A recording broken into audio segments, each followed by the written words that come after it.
Hello students, welcome back to your history class. So today we will start with new chapter, 6th chapter, beginning of freedom movement. So in this chapter we will learn about those events, those movements which led to the beginning of the freedom movement. Alright, let us start.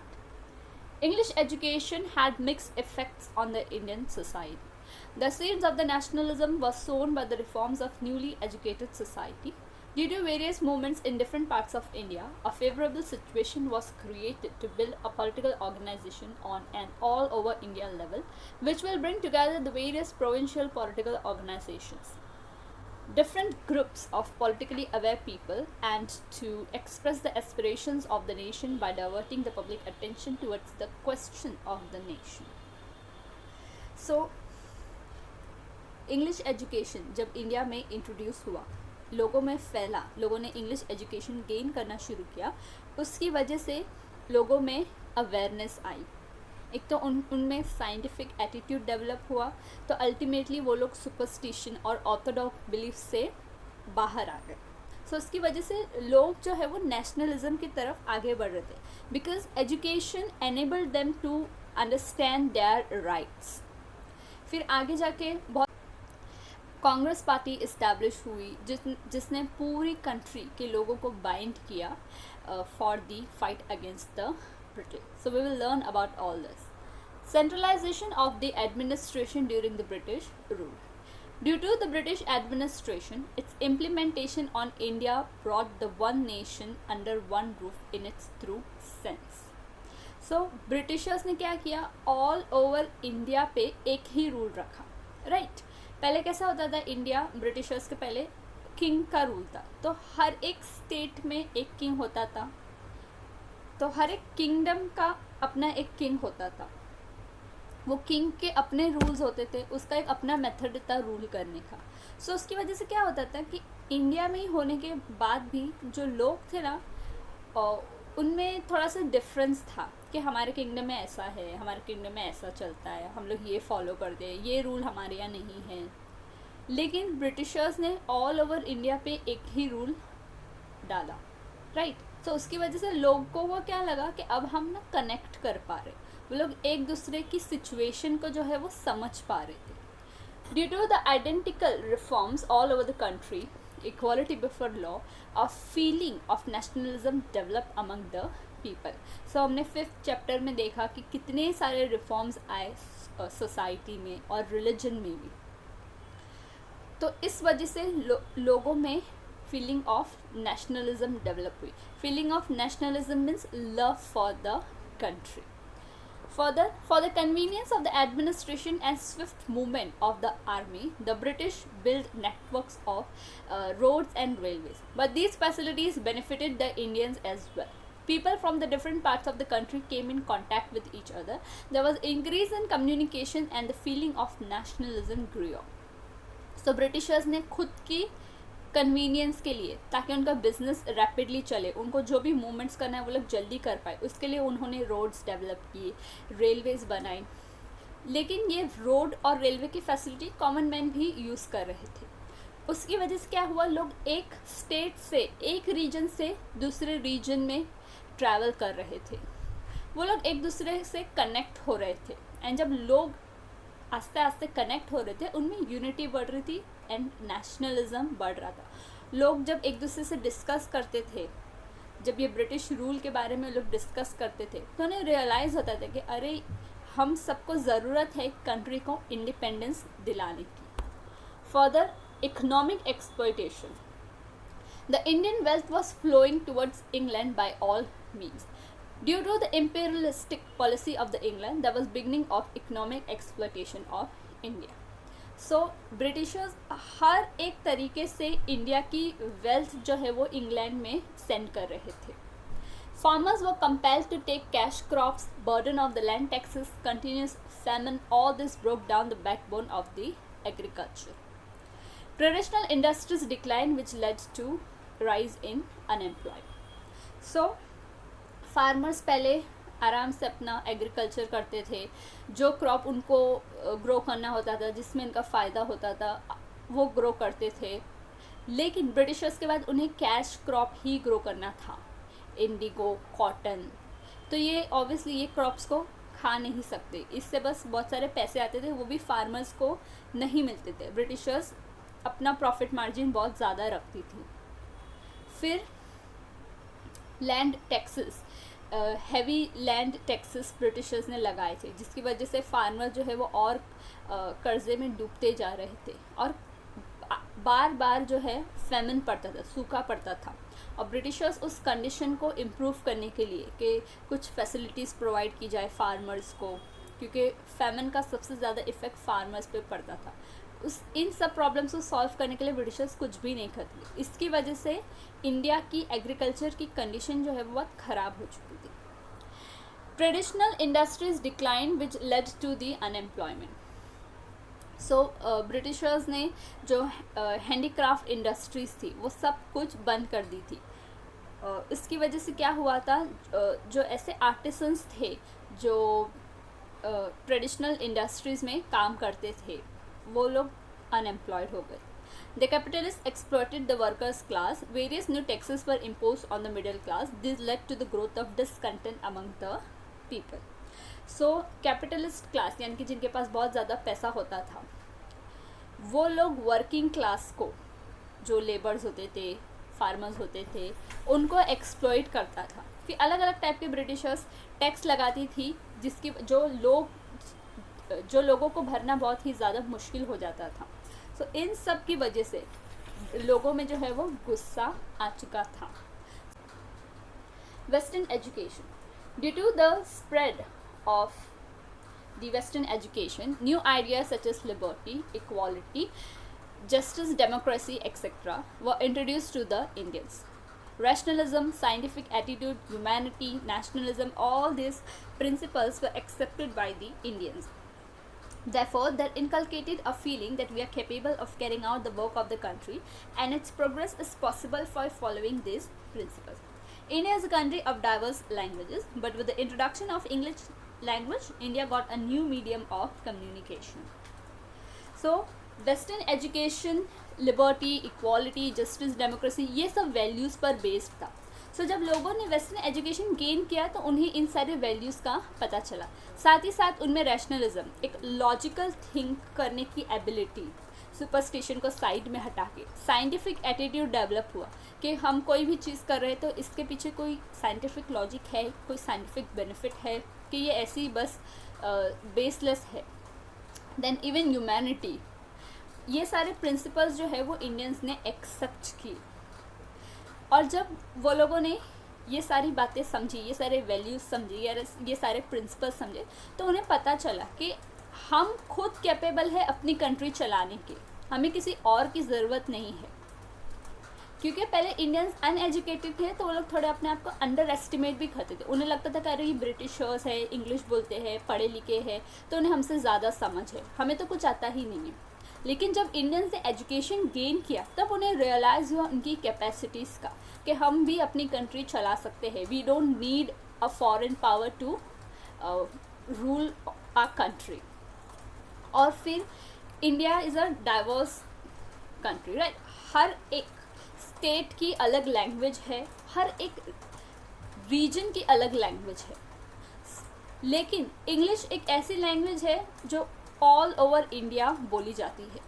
सो अगर suppose मुझे मैं बंगाली बोलती हूँ और आप पंजाबी बोलते हो, तो आप क्या बोलोगे, मैं क्या बोलूँगी, समझ नहीं आएगा। लेकिन जब हम लोग इंग्लिश में एक दूसरे से कम्युनिकेट करेंगे तो लैंग्वेज बैरियर हट जाएगा और हमें समझ में आएगा कि हम क्या कहना चाह रहे हैं। तो उस इंग्लिश लैंग्वेज की वजह से भी लोग एक दूसरे से कनेक्ट कर पा रहे थे। जो इंटर डिस्ट्रिक्ट लोग थे वो एक दूसरे से कनेक्ट कर पा रहे थे, अपनी आइडियाज़ शेयर कर पा रहे थे। So all this also led to nationalism. Further study of the ancient Indian history. The Asiatic Society was established at Bengal by the British. Many Indians and Western scholars started studying of Indian culture. The manuscript in Sanskrit, Persian and other languages were examined and research was published. बहुत सारे Indians और western scholars भी थे जो interested थे Indian culture को समझने के लिए। तो इंडियन कल्चर की स्टडी करने के लिए एशियाटिक सोसाइटी इस्टेब्लिश की गई बंगाल में। सो एशियाटिक सोसाइटी के थ्रू जो इंडियन और वेस्टर्न स्कॉलर्स थे उन्होंने संस्कृत, पर्शियन और अदर जो इंडियन लैंग्वेजेस थी उस पर स्टडी करी और जो भी उन्होंने उसका रिसर्च किया उन्होंने वो लिख करके पब्लिश किया। डॉक्टर भाव दाजीलाल, Dr. R.G. Bhandarkar, these Indian scholars made intensive study about ancient Indian culture. After understanding that we are blessed with glorious ancient tradition, the Indians were awakened with the sense of identity. The Bhandarkar Oriental Research Institute is working since the last 100 years in Pune. So जब ये Indian scholars ने study करा ancient Indian culture को तो उन्हें पता चला कि हमारा कल्चर कितना ज़्यादा रिच है। सो इससे क्या हुआ, लोगों में सेंस ऑफ आइडेंटिटी अवेकन हुआ, उन्हें अपनी जो आइडेंटिटी है उस पर प्राइड फील हुआ। और आज भी ये भंडारकर ओरिएंटल रिसर्च इंस्टीट्यूशन है जो कि वर्क करता है which that is in Pune. Then contribution of newspapers. During this period, English and vernacular newspaper and periodicals came to be published. Through this newspaper, political and social awakening took place. So, English or vernacular means native language of the country, local language जिसे हम कहते हैं, जैसे कि महाराष्ट्र की मराठी है, गुजराती है, पंजाब की पंजाबी है ना, ये सारे रीजन्स में ये लैंग्वेजेस बोले जाती हैं। सो इस ब्रिटिश पीरियड में इंग्लिश और वर्नाक्यूलर ये दोनों लैंग्वेजेस में न्यूज़पेपर स्टार्ट हुए। पीरियडिकल्स जो कि 15 दिन में एक बार या फिर मंथ में एक बार जो ऐसे बुक्स पब्लिश होती है, न्यूज़पेपर्स पब्लिश होते हैं, दैट इज़ पीरियडिकल्स। सो ये स्टार्ट हुए और इस न्यूज़पेपर और पीरियडिकल्स के थ्रू जो हमारे नेशनल लीडर्स थे वो पॉलिटिकली लोगों को जागरूक कराते थे कि ब्रिटिशर्स की गलत पॉलिसीज़ के बारे में बताते थे, उनको एक्सपोज करते थे, as well as social awakening कि सोसाइटी में कौन से ईविल्स है उसको भी एक्सपोज करते थे। न्यूज़पेपर्स लाइक दर्पण, Prabhakar, Hindu, Amrit Bazar Patrika, Kesari, Maratha started criticising the government. So ये सारे न्यूज़पेपर्स ब्रिटिश गवर्नमेंट को एक्सपोज करने। सो ये सारे फैक्टर्स थे जिसने फ्रीडम मूवमेंट को बूस्ट किया। Establishment of Indian National Congress. On 28 December 1885, the first session of the Indian National Congress was held at Gokul Das Tejpal Sanskrit College in Mumbai. 72 delegates from different provinces of India participated in this session. Vyomesh Chandra Banerjee, a renowned lawyer from Kolkata, was the president of this session. In this session, he established the Indian National Congress. In this session, they established the Indian National Congress. Allen Octavian Hume, a British officer, took lead in the establishment of the Indian National Congress. Increased proportion of Indians in the administration, reduction of the military expenses by the British government, such statements were sent to the British. So 28 दिसंबर 1885 को first session हुआ Indian National Congress का मुंबई के Gokuldas Tejpal Sanskrit school में, जिसे 72 delegates ने पूरे India, all over India के 72 delegates ने अटेंड किया था। और इस फर्स्ट सेशन के प्रेसिडेंट थे व्योमेश चंद्र बैनर्जी। एलन ऑक्टेवियन ह्यूम ये एक ब्रिटिश ऑफिसर्स थे, लेकिन इन्हें इंडियंस के साथ बहुत सिंपैथी थी। सो इनका बहुत बड़ा हाथ है इंडियन नेशनल कांग्रेस को इस्टेब्लिश करने में। सो फर्स्ट सेशन में क्या क्या डिस्कशन हुआ कि जो ब्रिटिश एडमिनिस्ट्रेशन है उसमें इंडियंस के नंबर जो है उसको इंक्रीज़ करना चाहिए। यानी कुछ थोड़े बहुत इंडियंस थे जो इस एडमिनिस्ट्रेशन का पार्ट थे, क्योंकि ब्रिटिश अकेले बिना किसी इंडियन की हेल्प के एडमिनिस्ट्रेशन रन नहीं कर सकते। सो और इंडियंस के नंबर को इंक्रीज करना है एडमिनिस्ट्रेशन। फिर now let us understand the objectives of the Indian National Congress. To make the people from the different part of the India forget the differences of religion, race, caste, language, geographical territories and bring them on a common platform. So Indian National Congress का क्या objective था कि India के जो लोग हैं India is a diverse country, तो India में अलग अलग रिलीजन के लोग हैं, अलग रेस के लोग हैं, देन अलग कास्ट के लोग हैं, अलग लैंग्वेज बोलने वाले लोग हैं, और जोग्राफिकल टेरिटरीज यानी अलग अलग रीजन्स में रहते हैं जिधर वो लोग अपना खुद का कल्चर फॉलो करते हैं। तो ये जो डिफरेंसेस है इसको भूल कर इन सारे लोगों में सिर्फ एक ही फीलिंग जगानी है कि हम सब इंडियंस हैं और हमें इस वक्त ब्रिटिशर्स के अगेंस्ट फाइट करना है। To understand each other's problem and views, तो एक दूसरे की प्रॉब्लम को समझना है। To increase the feeling of oneness among the people, to take efforts for the development of the country were the objectives of the Indian national leaders. So we all are one. लोगों में unity लानी थी और country को develop करना था. So these were the objectives of Indian National Congress. Then we have moderate phase.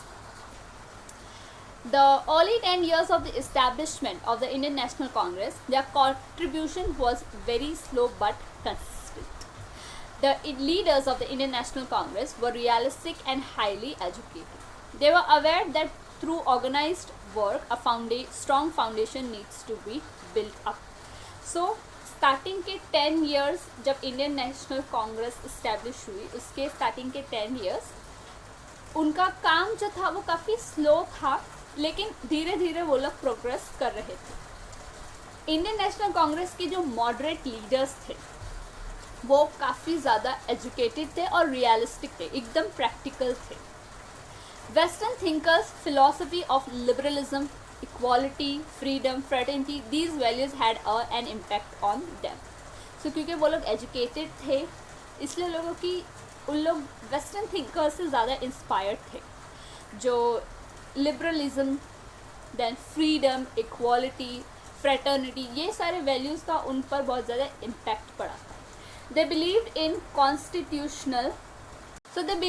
Constitutional methods, यानी कि वो लोग ये सोचते थे कि अगर हम लॉफुल मेथड्स यूज़ करेंगे, जैसे कि एजुटेशंस है या फिर रेजोल्यूशंस पास करना है, तो हमारी डिमांड्स पूरी होंगी रेदर देन वायलेंस करने से अच्छा है। They had a hope that if we demand through constitutional method then the British will give justice to our demand. Gopal Krishna Gokhale, Firoz Shah Mehta and Surendra Nath Banerjee were all the moderate leaders. तो ये सारे मॉडरेट लीडर्स थे। In the session of the Indian National Congress, different resolutions were put up by them so as to get representative in provisional legislature, jobs for educated Indian, cutting down the increasing expenses of military, legislature and judiciary should be separated for the safeguarding legal rights of the Indians. So, as I said, वो लोग constitutional method use करते थे, तो वो लोग अलग अलग resolutions पास करते थे। क्या क्या, जैसे कि जो लेजिस्लेचर यानी कि जो गवर्नमेंट में हमारा भी एक रिप्रेजेंटेटिव हो, इंडियन रिप्रेजेंटेटिव, एजुकेटेड इंडियंस को जॉब दो, और जो मिलिट्री के एक्सपेंसेस ब्रिटिशर्स ने जो इतना ज़्यादा इंक्रीज़ कर दी थी, मिलिट्री पे इतना ज़्यादा स्पेंड करती थी, उसको थोड़ा कम करो। ओके, और लेजिस्लेचर और जुडिशियरी ये जो है दोनों भी अलग होना चाहिए ताकि लोगों को है राइट उनका मिल सके। To cause a split in the Indian movement the British implemented the policy of divide and rule. जब ब्रिटिश को रियलाइज़ हुआ कि इंडियंस अभी यूनाइट हो रहे, तो उन्होंने डिवाइड एंड रूल की पॉलिसी को अडॉप्ट किया। कैसे उन्होंने क्या किया वो हम लोग आगे पढ़ेंगे। As of now we have extremist phase. All the Indian leaders who were politically aware kept aside their differences of caste, religion, language, province and gathered on a single platform on the Indian National Congress. There were unanimous decisions regarding the objectives of the Congress and taking forward the movement by the constitutional means, but there were differences regarding the working systems. These were ideological differences. From these two groups were formed. The moderates who advocated peace and constitutional manners, and the extremists who believed in the severe attainment of freedom.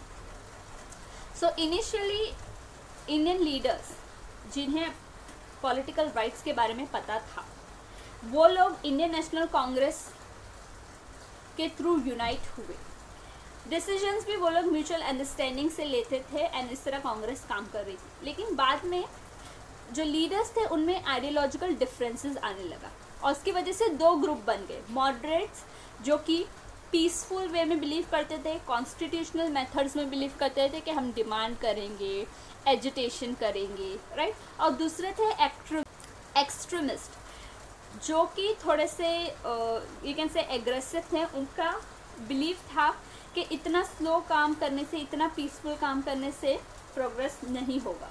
तो लाला लाजपत राय, बाल गंगाधर तिलक, बिपिन चंद्रपाल, ये सब extremist leaders थे। In the earlier period, the extremist leaders for bringing political awakening among the Indians used methods like newspapers, national festivals, and national education. Kesari and Marathas were the newspapers through which Lokmanya Tilak made severe criticism on the suppressive policies of the British. In Bengal province, Amrit Bazar Patrika was the mouthpiece of extremist ideology. So extremist leaders की क्या क्या method थे? एक तो newspaper में उन लोग Britishers के खिलाफ क्रिटिसिज्म करते थे, एकदम severe criticism. Then national festivals, ये गणेश चतुर्थी फेस्टिवल सेलिब्रेट करना, ये उसी पीरियड से स्टार्ट हुआ। It was started by Lokmanya Tilak ताकि लोगों में यूनिटी आए। फिर नेशनल एजुकेशन देना, यानी कि लोगों को उनके पॉलिटिकली उन्हें अवेयर करवाना, उनमें नेशनलिज्म क्रिएट करना। देन केसरी और मराठा, ये दोनों न्यूज़पेपर लोकमान्य तिलक ने स्टार्ट किए थे। इसमें उन्होंने ब्रिटिश की पॉलिसीज़ के बारे में क्रिटिसिज्म किया, उनकी पॉलिसीज़ को एक्सपोज किया। और बंगाल प्रोविंस में अमृत बाज़ार पत्रिका, इसमें वो लोग अपनी आइडियोलॉजीज़ के बारे में बताते थे कि कैसे फाइट करना चाहिए। Okay. Then by forgetting the internal differences, the people should come together and exchange the ideas. Common people should get inspiration from contribution of national objectives. With these objectives, Tilak started organizing the Shiv Jayanti and Ganesh Utsav. So as I said, लोगों में unity बनाने के लिए लोकमान्य तिलक ने शिवाजी जयंती और गणेश उत्सव, ये festival को स्टार्ट किया ताकि लोग जो है वो अलग अलग बैकग्राउंड से साथ में आए, फेस्टिवल सेलिब्रेट करें, उन्होंने यूनिटी आए, so that they can fight against the British with the help of this unity.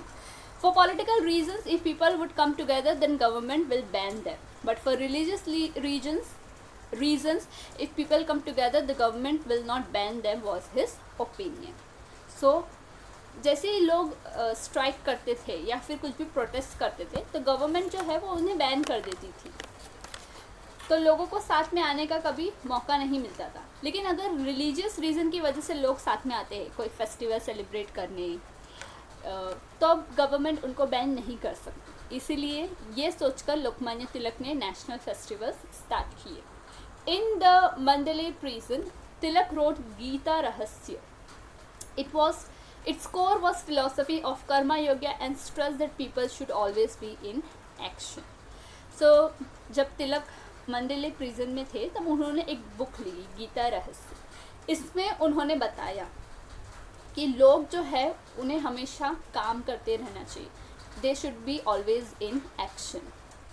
The extremist leaders should establish education institutions for creating a generation concerned about their own language and tradition. The extremist leaders were the opinion that if lakhs of people would take part in the freedom movement and challenge the British government by struggling against them, then only success will be achieved. They unanimously believed that the movement should be made more severe. But they did not adopt the means of armed revolution, rather insisted for a extensive public agitation. The moderates laid the foundation of freedom movement and the extremists carried forward them. So extremist का क्या मानना था कि Britishers को resolution send करके या फिर उन लोगों से डिस्कशन करके कुछ नहीं होगा, बहुत सारे लोगों ने एक साथ आना चाहिए, स्ट्राइक करना चाहिए, है ना, प्रोटेस्ट करना चाहिए और कंटिन्यू करते रहना चाहिए, तभी ही कुछ हो पाएगा। लेकिन वो लोग ना वायलेंस यूज़ करने को नहीं बोल रहे थे, गन, बॉम्ब्स, ऐसे सब मेथड यूज़ करने नहीं बोल रहे थे। वो लोग पब्लिक एजिटेशन का मेथड यूज़ करने बोल रहे थे, जो कि थोड़ा सा क्या होना चाहिए था, इंटेंस होना चाहिए था, ताकि उसका इफेक्ट पड़े ब्रिटिशर्स। सो मॉडरेट जो थे, जिन्होंने कॉन्स्टिट्यूशनल मेथड यूज़ करके फ्रीडम मूवमेंट को स्टार्ट किया, ब्रिटिशर्स से डिस्कशन करके, उनको रेजोल्यूशन सेंड करके, अपनी डिमांड उनके आगे रख कर मॉडरेट्स ने फ्रीडम मूवमेंट को स्टार्ट किया, और एक्सट्रीमिस्ट ने प्रोटेस्ट करके, स्ट्राइक्स करके, पब्लिक का पावर दिखा के इस फ्रीडम मूवमेंट को आगे बढ़ाया। In 1897 in Pune, the epidemic of plague had spread on a large scale. Hundreds of people died due to it. An officer named Rand was appointed. The plague patients were searched out and oppressive measures were adopted. As a revenge, the Chapekar brothers assassinated Officer Rand. The government tried to connect relation of Lokmanya Tilak with this conspiracy, but after being unsuccessful, the government imprisoned Tilak with revenge. So 1897 में पुणे में plague spread हुआ। Plague is a contagious disease, जैसे कि अभी corona है, वैसे ही पुणे में 1897 में प्लाग स्प्रेड हुआ। तो बहुत सारे जो, क्योंकि ये कंटेजियस डिजीज़ था, तो बहुत सारे लोगों को इफ़ेक्ट हो गया एंड लोग जो है वो मरने लग गए। सो इस डिज़ीज़ को कंटेन करने के लिए ब्रिटिश गवर्नमेंट ने एक स्पेशल प्लाग कमिटी बनाई थी, जो कि इस सिचुएशन को हैंडल कर रही थी। तो उसमें एक ऑफिसर थे रैंड पुल के। उन्होंने क्या किया कि मतलब वो जब भी अपनी दूसरे असिस्टेंट्स को लेके जाते थे प्लाग पेशेंट के घर पे, तो वो लोग जो थे वो प्रॉपर्टीज़ को डैमेज कर रहे थे, रिलीजियस सिंबल्स को डिसरिस्पेक्ट कर रहे थे, वुमेंस के साथ मिसबिहेव कर रहे थे। सो चाफेकर ब्रदर्स, दैट इज़ एक है दामोदर, देन वासुदेव एंड बालकृष्ण हरि, इन्होंने ऑफिसर रैंड का मर्डर कर दिया।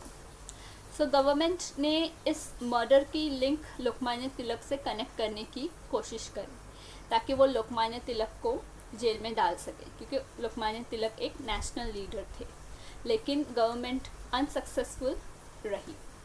So in the next class we will continue further.